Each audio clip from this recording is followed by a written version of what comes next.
Salut à tous, on se retrouve aujourd'hui pour parler du Paris Saint-Germain ce lundi 6 mai et on commence tout d'abord, et voilà on pense qu'à ça bien sûr, on pense qu'à la Ligue des Champions, J-1 avant Paris Saint-Germain Dortmund. On est lundi, c'est demain mardi, donc on va en parler beaucoup aujourd'hui, on en parlera également beaucoup demain par rapport à l'avant-match, mais voilà toutes les infos avant la veille bien sûr de cette rencontre très importante, la rencontre la plus importante du PSG cette saison. Il n'y a rien à dire parce qu'il faudra faire un comeback, les joueurs n'ont pas le choix, il faudra gagner absolument vu qu'il y a eu une défaite au match aller 1-0, mais 1-0 les gars, ça se remonte très rapidement, enfin on espère que ça sera le cas demain. Et lors de l'entraînement aujourd'hui, voilà quelques photos, bien sûr un PSG en mode Champions League avec les ballons qui seront utilisés bien sûr pour le match de demain. Donc les photos de l'entraînement avec Zaïre-Emery, avec Ousmane Dembélé, avec Donnarumma, avec Marquinhos, avec Mbappé souriant. Gonzalo Ramos qu'on espère voir, enfin moi personnellement j'espère voir demain, titulaire. Bradley Barcola, on peut voir aussi Ugarte avec Carlos Soler ou même Achraf Hakimi qui a été plutôt bon lors du match aller, en espérant que ça soit le même cas pour le match retour demain. Donc voilà toutes les photos et bien sûr le boss Luis Enrique en espérant qu'il fasse les bons choix. Les très bons choix bien sûr pour le match de demain. Et en parlant de ce match, on va parler aussi de l'adversaire parce que le PSG n'a pas joué ce week-end, vu qu'on sait que le match contre Nice a été reporté au 15 mai prochain dans 9 jours. Donc ça fait 6 jours pour se reposer, pour préparer ce match. Dortmund, ils ont joué contre Augsbourg, ils ont fait un 5-1, ils ont gagné 5-1 cette équipe de Dortmund. Donc voilà, ils sont en pleine confiance après la victoire contre le PSG, une victoire 5-1. Donc c'est une équipe en confiance demain qui va se déplacer bien sûr du côté de Paris. Et à noter les gars que cette équipe de Dortmund, donc l'entraîneur a beaucoup fait tourner sur le 11 de départ qui avait commencé contre le PSG. Seulement 2 joueurs ont commencé titulaires ce match contre Augsbourg. Sinon 9 autres joueurs ont été sur le banc. Par exemple, ces deux-là, Malen et Marco Reus, avaient été sur le banc contre le PSG. Ils ont commencé titulaires le match ce week-end. Donc en gros, les joueurs sont un peu comme le PSG. Aussi, ils ont eu beaucoup de jours de repos. Les joueurs qui avaient été titulaires lors du match aller, vu que la plupart n'ont pas joué ce match ce week-end. Donc attention bien sûr à cette équipe qui vient de mettre quand même à 5-1. Augsbourg, c'est pas le PSG, bien évidemment, mais voilà, c'est une équipe bien sûr en pleine confiance. Et au sein du vestiaire du Borussia Dortmund, les joueurs et le staff ont décidé de faire un pacte entre eux. D'après Bild, qui est un journal sportif allemand, ce pacte est de gagner la finale de la Ligue des Champions. Donc s'ils vont en finale et gagner la finale, c'est qu'ils aimeraient le PSG, ce qu'on veut pas. Non seulement pour eux-mêmes, mais aussi pour Marco Reus, parce que Marco Reus, leur joueur là, je ne sais pas si vous avez suivi ce joueur là, va quitter l'équipe de Dortmund en fin de saison après plus de 12 ans passés au club, et en gros ils veulent gagner cette Ligue des Champions pour lui tout simplement. Donc voilà, ils vont être motivés, mais le PSG bien sûr va être motivé, enfin j'espère que le PSG va être surmotivé bien sûr pour cette rencontre. Le programme aujourd'hui, donc l'entraînement, il y a eu entraînement ce matin à 11h, demain il n'y aura pas entraînement bien sûr, on sera jour de match, conférence de presse à 13h tout à l'heure. Peut-être là, ça dépend si vous regardez la vidéo, peut-être elle est déjà finie. Donc on reviendra demain, parce que j'ai pas encore ce qu'a dit Luis Enrique. Demain, quand on fera l'avant-match, je vous dirai bien sûr ce qu'a dit Luis Enrique. Donc le match est diffusé sur Canal Plus Foot et RMC Sport demain soir. Et l'arbitre du match, les gars, c'est Daniel Orsato. Donc ça, voilà, c'est quelque chose d'important. L'arbitre du match sera un arbitre italien. Donc l'Italien a croisé paru 8 fois en Ligue des Champions pour 4 victoires, 4 matchs, 4 défaites, 0 nul plutôt. Il avait été l'arbitre la douloureuse finale de Ligue des Champions perdue par le PSG contre le Bayern 1-0, c'était l'arbitre du match, donc ce sera lui l'arbitre du match demain. Donc 38 cartons jaunes, donc 18 pour le PSG quand il a arbitré le PSG en 8 fois, et 2 cartons rouges qu'il a donné à deux autres équipes, parce que 0 pour le PSG, donc voilà, concernant cet arbitre on le connaît, à lui d'être bon lors de ce match. Donc l'arbitre lors du match là était plutôt bon, je trouve, il aurait même pu siffler, on peut dire un penalty contre le PSG, c'était Anthony Taylor, avec souvenez-vous la poussette de Nuno Mendes qui a pu valoir un penalty, en espérant qu'il soit aussi bon, on peut dire, Orsato les gars, pour cette rencontre demain.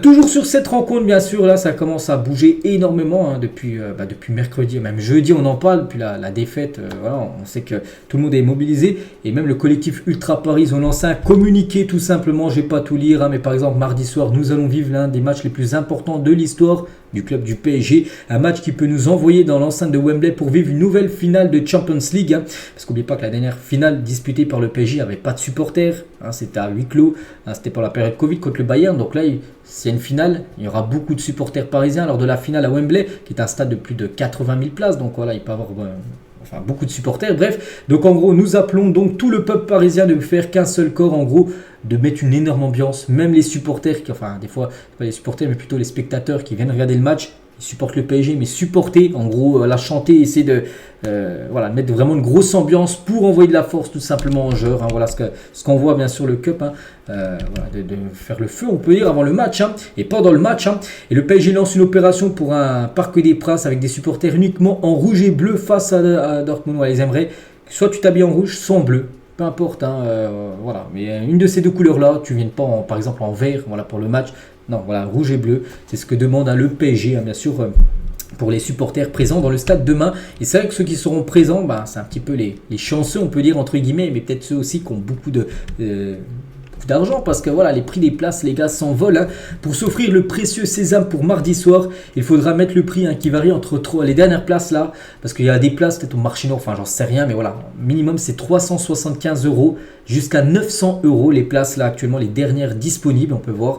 Donc c'est les places bien sûr les plus chères, hein, donc voilà, ça peut monter à 900 €. Allez, un supporter Frédéric abonné, il est abonné lui, donc il avait déjà bien sûr sa place. Il a préféré la vendre hein, sa place, les gars, plutôt qu'aller voir le match. Hein. J'ai revendu l'une de mes places pour la demi-finale, 1000 €. Peut-être il en avait plusieurs, peut-être il en avait deux. Il en a gardé une pour lui.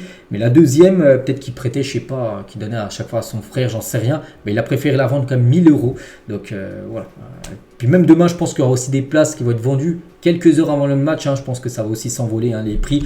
Donc voilà, bon moi, j'ai pas de place. Hein, tant mieux si vous avez des places. Je regarderai bien sûr le match à la télé.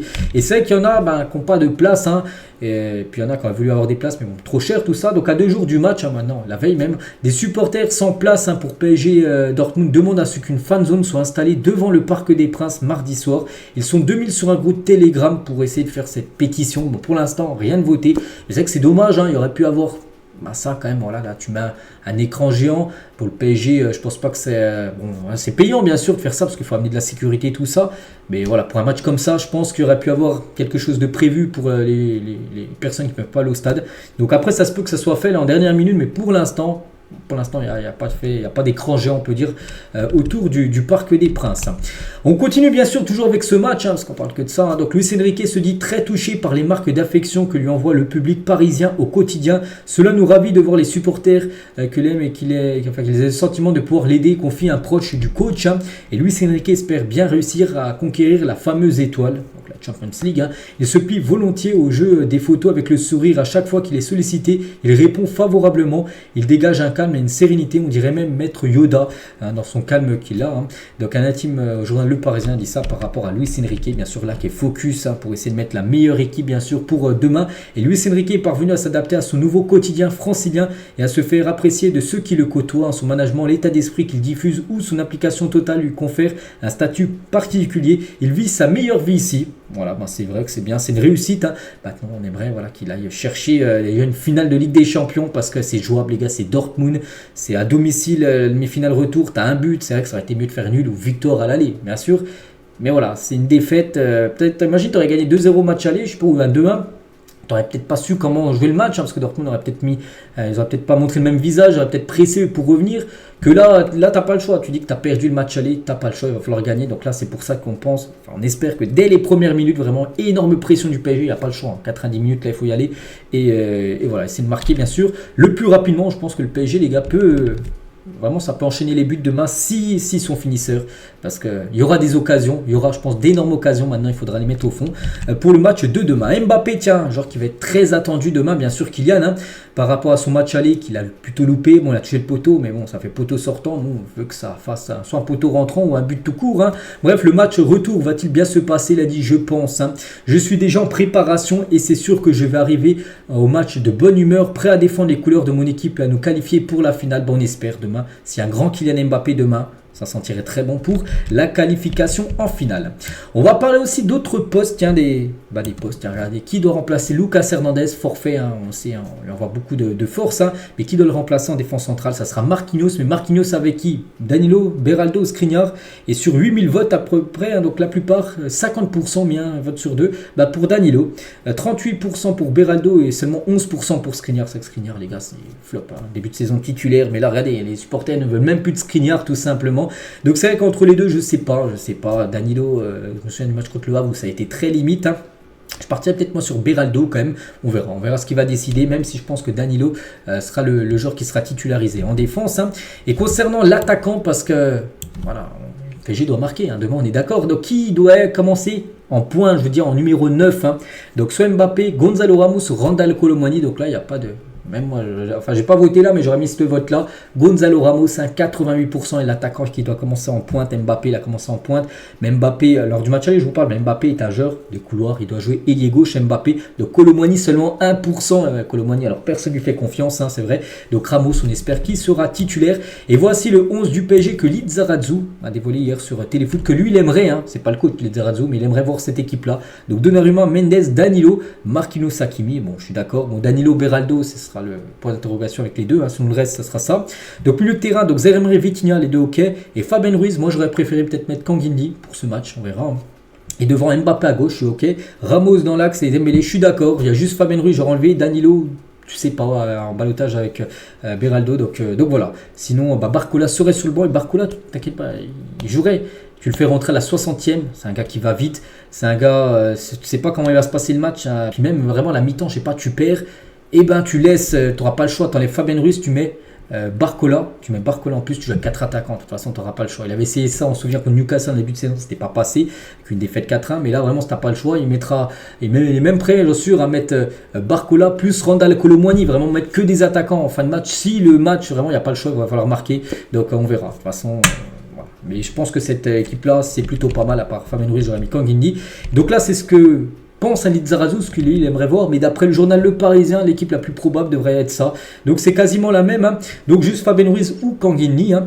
Et eux ils mettent plutôt Barcola, hein, qui serait titulaire à la place de Ramos. Donc on verra ça sera quoi bien sûr, en espérant qu'il ne fasse pas une dinguerie, on peut dire, hein. Luis Enrique. Et concernant Nuno Mendes, parce que lui il a une revanche à prendre à mardi, parce qu'au match aller catastrophique, hein, voilà, catastrophique, il n'y a rien à dire, il avait pris l'eau contre Sancho.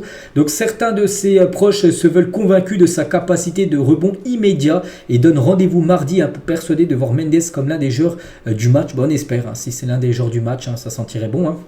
En interne, on se montre confiant, on espère. De toute façon, il pourra faire que mieux que ce qu'il a fait lors du match aller, hein, où il a pris l'eau, puis il a même failli causer un penalty, heureusement, hein, parce que 2-0, ça aurait été plus compliqué, bien sûr, à faire son retour. Enfin, pour le PSG à remonter, bien sûr, 2 buts que 1 but. Le PSG, n'oubliez pas aussi, a touché 10 fois les poteaux, en espérant que demain aussi, le PSG soit un peu plus chanceux, parce que les poteaux, hein, on a parlé le lendemain du match, hein, jeudi dernier, que le PSG touchait, c'est l'équipe qui a touché le plus de poteaux, mais pas des poteaux rentrants, des poteaux sortants, en espérant que demain, s'il y a poteau, que ça fasse poteau rentrant, parce qu'il faut aussi un peu de chance, hein, bien sûr, dans le football, il y a la chance aussi qui rentre en compte, donc ce serait bien que demain, voilà, que ce soit un peu plus chanceux, on peut dire, hein, si le PSG touche les montants. Donc voilà ce qu'il va dire sur le match, on en reparlera beaucoup bien sûr demain. Très rapidement les gars, on va parler des filles, on les félicite parce qu'elles ont gagné 1-0 ce week-end contre Fleury 91 et elles ont gagné la Coupe de France, victoire 1-0 sur un but de Lieke Martens, une joueuse néerlandaise, et du coup elles viennent de gagner leur 4e Coupe de France du club, du PSG féminin. Félicitations bien sûr aux joueuses. On fera une petite photo aussi de Lucas Hernandez qui a été opéré cet avant-hier samedi. On sait, rupture ligament croisé. Donc il s'est fait opérer, donc retour pour lui début d'année 2025. Donc là voilà, pendant 7-8 mois les gars, indisponible, hein. On lui souhaite un très bon rétablissement. Je parlerai bien sûr dès que j'aurai des infos, dès qu'il reprendra l'entraînement. Bon, c'est pas maintenant, mais peut-être au courant, je sais pas. Octobre là, il sera de retour à l'entraînement. Voilà, je vous donnerai des nouvelles par rapport à son rétablissement. Et on finit les gars, on revient voilà, avec ce match, un PSG Dortmund. Vous, qu'est-ce que vous en pensez les gars, la veille de ce match? C'est quoi votre ressenti? Est-ce que ça va le faire? Est-ce que ça va pas le faire? Enfin, j'espère que ça va le faire pour vous. Enfin, vous pensez ça. Si vous pensez que ça va pas le faire, ça le fera pas. Donc moi les gars, je l'ai dit, même le lendemain les gars, j'étais plutôt optimiste. Moi, je vous ai dit, bon, allez, oui, il y a eu des défaites, mais là, ça sera Paris, il y aura les supporters. Il y a un but seulement à remonter. Un but, les gars, ça se marque très rapidement. Il peut y avoir 0-0 jusqu'à la 92e minute. Tu marques ce 1-0. T'envoies en prolongation, puis après tu peux gagner en prolongation. On espère que ce ne sera pas ce cas de figure-là, que le PSG marquera bien plus tôt, mais il faudra marquer absolument demain. Donc moi je suis plutôt optimiste. Donc maintenant, voilà, c'est bien d'être optimiste. Maintenant c'est aux joueurs, hein, de le montrer et de le faire sur le terrain, parce que les joueurs sont plutôt confiants. On espère, on croise les doigts. Donc voilà ce qu'il y a à dire aujourd'hui. J'espère que ça vous a plu. On se retrouve demain. Et demain, bien sûr, on fera le gros avant-match, hein. J'essaie de sortir la vidéo peut-être vers midi, un peu plus tôt pour parler bien sûr de tout ce qu'il y a à dire avant cette rencontre. La rencontre la plus importante du PSG peut-être depuis la finale de la Ligue des Champions disputée, hein, contre Manchester, pas Manchester, c'était contre le Bayern, désolé. C'était en 2020. Allez, je vous laisse, bonne journée à vous et à demain.